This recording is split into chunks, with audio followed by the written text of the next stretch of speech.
My name is Anna, and I want a 12-stall monitor barn with a tack room, feed room, and indoor arena. Welcome to What the Hey! What little horse fanatic didn't grow up wishing they had their own perfect barn? I know I did. If you're lucky enough now to be able to build your own barn, I'm going to show you how to do it. If you're just a dreamer who wants to know how to build your own barn even though you'll never be able to, just like me, let's play pretend together. Now, this doesn't just have to be for horses, but since I'm an equine major and one of those horse crazy girls grown teenager, this is going to be catered mostly towards horses. But don't click away. This can, for the most part, apply for everyone. The first step on your magical journey of bringing my childhood dreams to life is to make a list. Don't worry, this won't be your last list. You're going to be making a lot of lists. I really hope you like lists. For your first list, you want to have 3 columns: must-haves, wants, and maybe somedays. A must-have is exactly what it sounds like. For example, water and electricity are both must-haves. A want is more of something that would be nice, but not necessarily a thing you need. For example, a want could be an office or stalls. Yeah, that's right, you heard me. Stalls are wants, not must-haves. A maybe someday is something that's a big reach, like getting into Yale. Okay, maybe not that big of a reach. More like a hot walker or indoor arena kind of reach. Now that you've spent some time fantasizing about what could be, let's get to the cold, hard truth: the budget. Make sure it's actually something you can afford without having to live in one of the stalls, but also allow for enough room to be able to actually buy things. Trust me, barns aren't cheap. Now, the research. Hopefully, doing research is how you found this video. If that's so, hi, hello, my name is Anna, welcome to What the Hey. I already said that, but nice to meet you. You should visit other barns in your area to look at what they did, and also look at pretty ponies or sheep or whatever it is your barn is going to be for.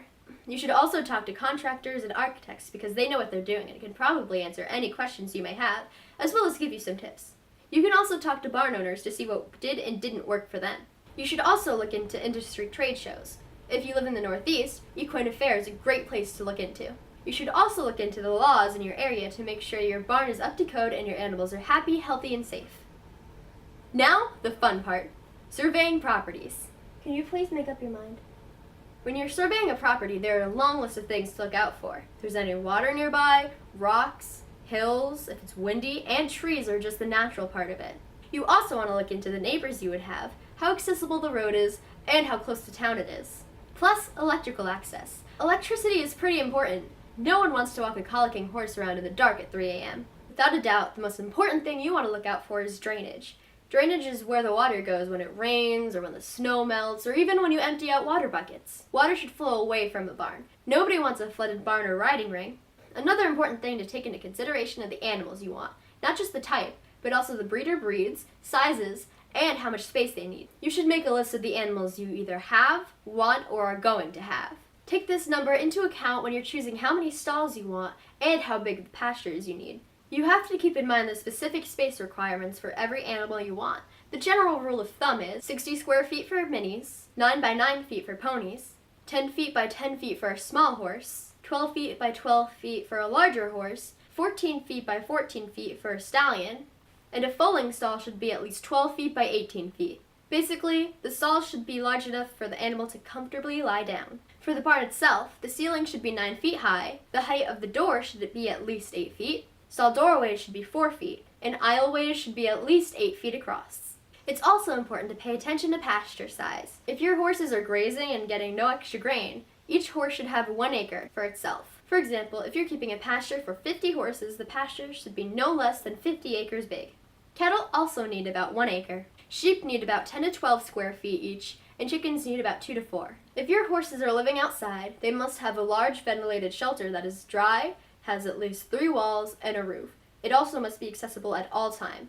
In addition, horses can't be tethered outside 24/7. Now that you've taken all of this into consideration, you need to make, you guessed it, another list.